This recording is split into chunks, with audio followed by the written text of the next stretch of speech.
स्वागत है आपका के सिको गंगा में। और आज का हमारा टॉपिक है लॉ ऑफ डिमांड, मांग का नियम।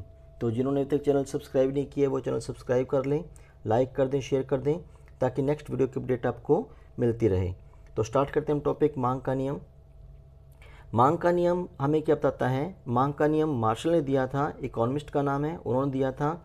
मांग का नियम क्या बताता है कि अन्य बातें समान रहने पर, अदर थिंग बीइंग इक्वल्स, अगर किसी वस्तु की प्राइस इंक्रीज करते हैं तो उसकी मांगी गई मात्रा में कमी आती है, और कीमतें कम होने पर मांगी गई मात्रा में वृद्धि होती है। If price of product increase then quantity demanded decrease, and if price of product decrease then quantity demanded increase. There is a negative relationship between price and quantity demanded. कीमत और मांगी गई मात्रा में ऋणात्मक संबंध होता है। इसे हम एक डायग्राम के द्वारा क्लियर कर सकते हैं। ओ वाई पर हमने प्राइस लिए हैं और ओ एक्सिस पे हमने क्वांटिटी ली है। जब प्राइस 5 है तो क्वांटिटी 10 परचेज की जाती है। जब प्राइस 4 हुए तो जो क्वांटिटी है वो 20 इकाई परचेज की जा रही है।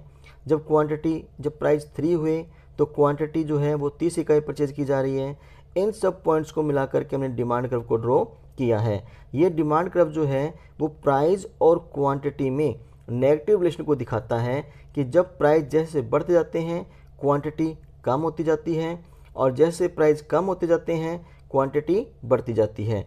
तो मांग का नियम हमें बताता है कि कीमत और मांगी मात्रा में नेगेटिव रिलेशनशिप होता है।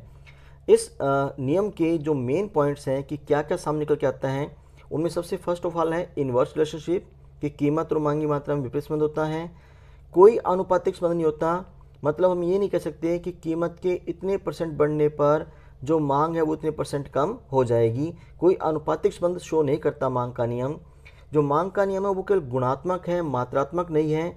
मतलब हमें सिर्फ दिशा बताएगा, डायरेक्शन बताएगा कि कीमत के कम या ज़्यादा होने पर मात्रा कम या ज़्यादा होगी विपरीत दिशा में, लेकिन कितनी कम या ज़्यादा होगी इसके बारे में ज्ञान हमें मांग का नियम नहीं देता, लॉ ऑफ डिमांड हमें नहीं बताता। ये सिर्फ एक क्वालिटेटिव स्टेटमेंट है, क्वांटिटेटिव नहीं है।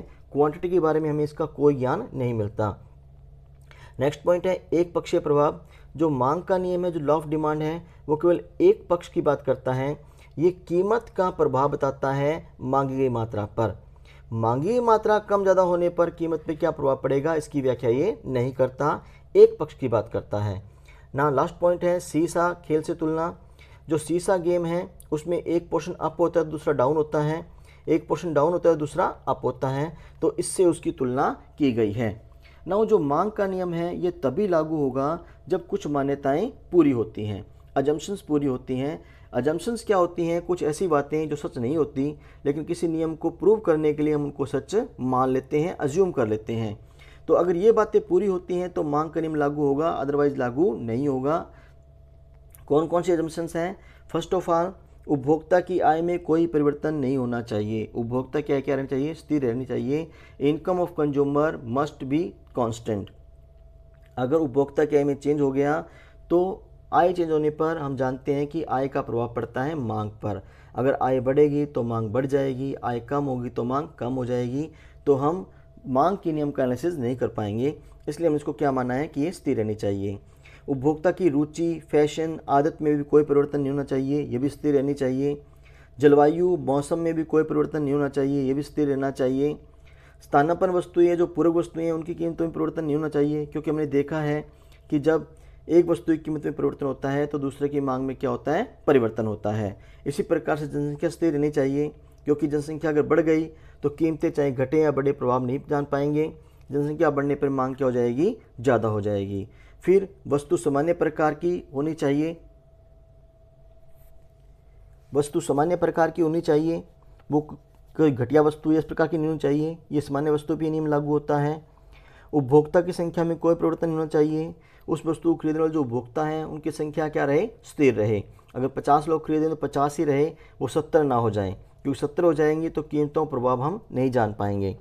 देश में स्थिति जो है वो सामान्य होनी चाहिए, अर्थात युद्ध, भूकंप, बाढ़, मंदी, तेजी आदि की स्थिति नहीं होनी चाहिए, क्योंकि इन स्थितियों में मांग का नियम लागू नहीं होता। अगर युद्ध हो रहा है देश के अंदर तो कीमतें चाहे ज़्यादा भी हों तब भी मांग क्या रहेगी? ज़्यादा रहेगी, तो मांग का नियम अप्लाई नहीं करेगा। ये अगर एजम्पशंस पूरी होती हैं तो हम कहते हैं कि कीमतों के चेंज होने पर जो मांगी गई मात्रा है वो विपरीत दिशा में परिवर्तित होगी। Thank you.